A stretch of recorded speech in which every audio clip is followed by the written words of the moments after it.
اب صحافی احمد فرحاد کے حوالے سے بھی یہی کہا جا رہا ہے، ان کے پر کترے جائیں گے کہ ٹھیک ہے آپ باہر جا کے بولیں لیکن آپ نے ہمارے بارے میں بات نہیں کرنی۔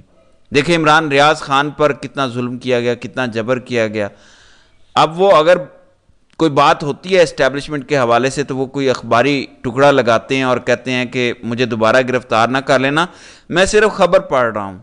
تو کتنا ظلم ہے یہ کہ پاکستان میں رہتے ہوئے لوگ کھل کے بات نہیں کر سکتے۔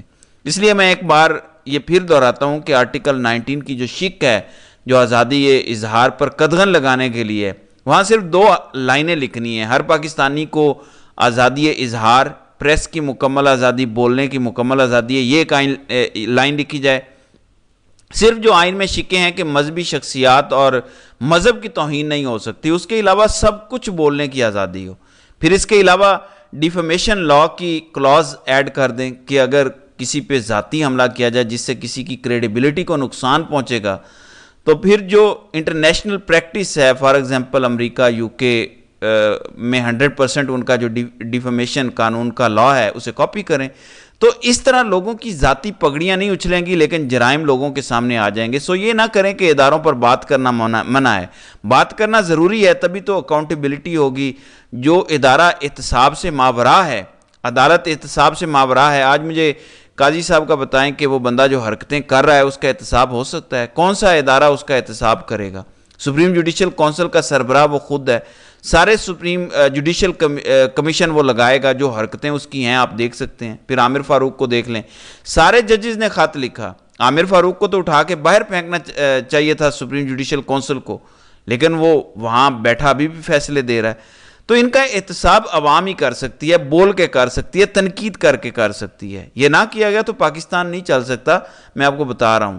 یہی ہوتا رہے گا، لوگ غائب ہوتے رہیں گے۔ آزادی ہوگی تو ایجنسیوں کو بھی ہوگا کہ ہم اٹھائیں گے تو کیا عدالت میں ایکسکیوز دیں گے کہ کس نے اٹھایا تھا، تو یہ کرنا پڑے گا۔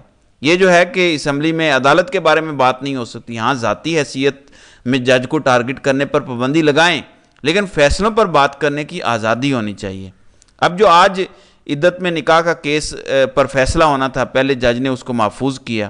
اب اگر اپنی مرضی کا فیصلہ لے لیتے اور یہ آ جاتا کہ عمران خان اور بشرا بی بی کی سزا برقرار رکھی جاتی ہے تو معاملہ ہائی کورٹ چلا جانا تھا۔ اب ہائی کورٹ میں عامر فاروق اکیلا رہ گیا ہے، باقی سارے ججز انصاف پر مبنی فیصلہ دینے پر تل گئے ہیں۔ عامر فاروق کے لیے سب کچھ مینیج کرنا اتنا آسان نہیں ہے، گو کہ سائفر کیس میں عامر فاروق اور میاں گل حسن اورنگزیب نے بہت غلط کردار ابھی تک ادا کیا ہے کہ لٹکایا ہے کیس کو بہت زیادہ، لیکن پھر بھی عامر فاروق کے لیے فیصلہ نہ دینا یا غلط فیصلہ دینا اتنا آسان اب نہیں رہ گیا۔ تو اس کو روکنے کے لیے پھر ایک پلان ترتیب دیا گیا ہے۔ اب 2 اس میں صورتیں ہیں، جب اس جج پر دباؤ ڈالا گیا تو کیا اس کے گھر والوں کو اٹھایا گیا، اس کی بہن کی کوئی ویڈیو بنائی گئی، بیوی کی بنائی گئی، یا والدین کو تنگ کیا گیا؟ ظاہر ہے یہ تفصیلات کبھی یہ خود بولے گا، وہ وقت دور نہیں ہے، سارے ججز سامنے آ کے بولیں گے۔ لیکن اس جج کے حوالے سے 2 چیزیں کہی جا سکتی ہیں، کیونکہ چھٹیاں آنے والی ہیں، پھر عدالتیں بند ہوں گی تو کہیں جا کے جولائی اگست میں کھلیں گی، تو ٹائم گین کرنے کے لیے اس کو کہا گیا کہ فیصلہ تم خلاف بھی دو گے تو ہائی کورٹ میں جائے گی اپیل، پھر ہائی کورٹ کو فیصلہ کرنا پڑے گا، تو ہم لٹکاتے ہیں اس معاملے کو، تم اس کو واپس بھیج دو۔ اب اس نے عامر فاروق کی کورٹ میں گیند پھینک دی ہے، اور عامر فاروق تو پہلے ہی پتہ ہے کہ کس کا چیلا ہے۔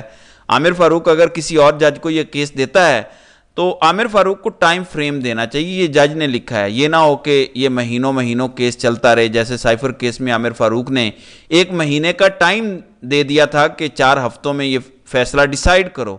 ایسے 3-4 ہفتوں میں اس کا بھی عامر فاروق کہہ سکتے ہیں کہ آپ اپیل ڈیسائیڈ کریں، اور جج نے جو ہے وہ یہ بھی بتایا ہے کہ کمپلیننٹ جو ہے وہ ڈیلینگ ٹیکٹکس کا استعمال کر رہا ہے، کبھی کسی بہانے سے پروسیڈنگز کو ڈیلے کر رہے تھے، تو اس کا ایک لحاظ سے یہ فیصلہ ہے۔ اب ظاہر ہے یہ دباؤ کی وجہ سے ہے، ورنہ کہاں ایسا ہوتا ہے دنیا میں کہ ایک کیس کا فیصلہ محفوظ ہو اور 6 دن کے بعد فیصلہ آنا اور جج کہے کہ اب میں یہ کیس واپس بھیج رہا ہوں۔